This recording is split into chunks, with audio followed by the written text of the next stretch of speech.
আরে জাহিদ ভাই, তুমি নাকি বিদেশে জেল খেটেছ, বাড়িতে কোনো টাকা পয়সা দাও না? তোমার বউ ছেঁড়া জামা কাপড় পরে বাড়ির সব কাজ করছে, আর তোমার ভাইয়ের ছোট বউ বাড়িতে রাজত্ব করছে। এলাকার সবাই জানে তুমি নাকি বিদেশে গিয়ে বাড়ির কোনো খোঁজ খবর নাও না। এসব তুমি কি বলছো? আমি প্রতি মাসে আমার বউ বাচ্চার জন্য তুহিনের কাছে হাজার হাজার টাকা দিয়েছি, আর তোমার ভাবি তো সবসময় আমাকে বলে সে টাকা পেয়েছে, সে ভালো আছে। সে তোমার দেওয়া টাকা পেলে আর ভালো থাকলে তুহিনের বাড়িতে কাজের মেয়ে হয়ে আছে কেন? বুঝলাম না। আমিও তোমার কথা কিছুই বুঝতে পারছি না ভাই। এক কাজ করো, চলো বাড়িতে যাই, তারপর দেখা যাবে। চলো ভাই।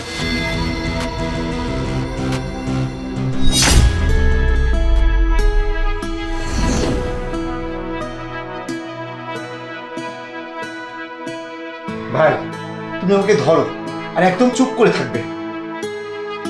অপু, অপু,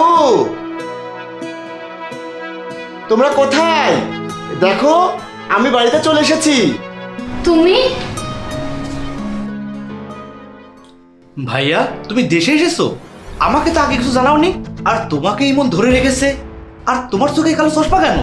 তুহিন, ভাইরে, একটা কাজ করতে গিয়ে অ্যাক্সিডেন্টে আমার দুইটা চোখই নষ্ট হয়ে গেছে, তাই চিকিৎসা শেষে আমাকে দেশে পাঠিয়ে দিয়েছে।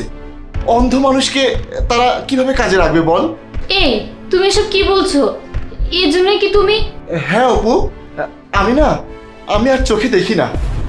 ভালোই হয়েছে, আমার আর চিন্তা থাকলো না। তা না হলে আমি ভাইয়াকে ম্যানেজ করতাম কিভাবে। কিন্তু এখন এই অন্ধ ভাই ভাবি তাদের বাচ্চা, এসব তো আমার ঘাড়ে এসে পড়বে। ভাইয়া তুমি সব কি বলছো? এগুলো কিভাবে হলো? আর এখন কি হবে? বউ বাচ্চা নিয়ে তুমি কিভাবে কি করবা? কেন রে ভাই, তুই তো আছিস, তুই কি আমাদের দেখবি না? দেখবো না কেন? আমি কি তোমাকে ফেলতে পারি? কিন্তু ভাইয়া তোমারও তো বোঝা উচিত, আমার তো তেমন ইনকাম নেই। তোমাদের তিনজনের দায়িত্ব আমি কিভাবে নেব? ভাই তোমাকে সব ভাবতে হবে না, এতদিন যেভাবে চলেছে সেভাবেই চলবো। আমার স্বামী বিদেশে থেকে কষ্ট করার চেয়ে দেশে ফিরে এসেছে, আমার আর কিছুই লাগবে না। দরকার হলে আমি তাকে অন্য কোথাও নিয়ে গিয়ে ভিক্ষা করে খাবো। এমন কথা তুমি কেন বলছো অপু?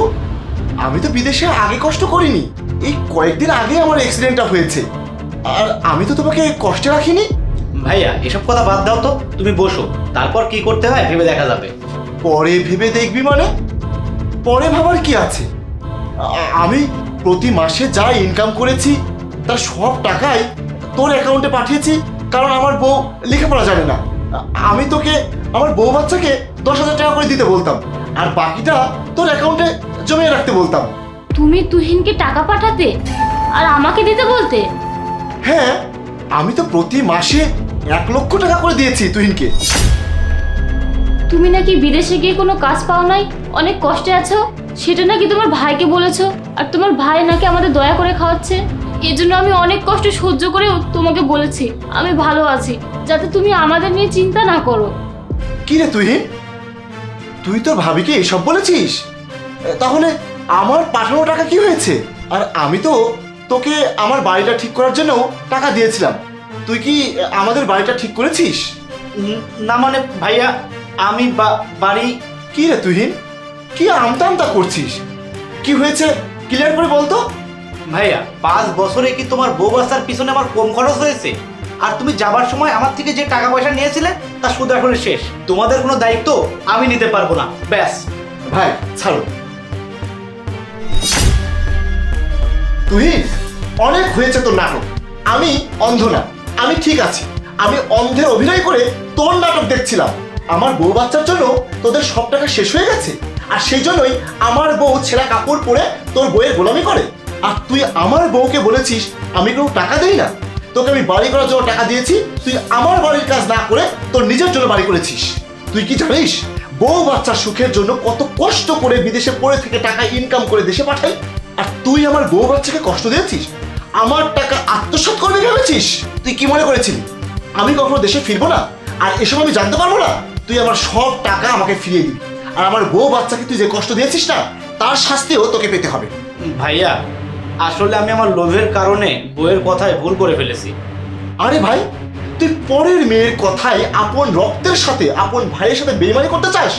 ছি ভাই ছি, তুই ভুলে গেলি আমি তোর আপন ভাই, সুখে দুঃখে আমিই তোর পাশে থাকবো, আর তুই আমার ভাই হয়ে আমার সাথে এরকম করতে পারলি?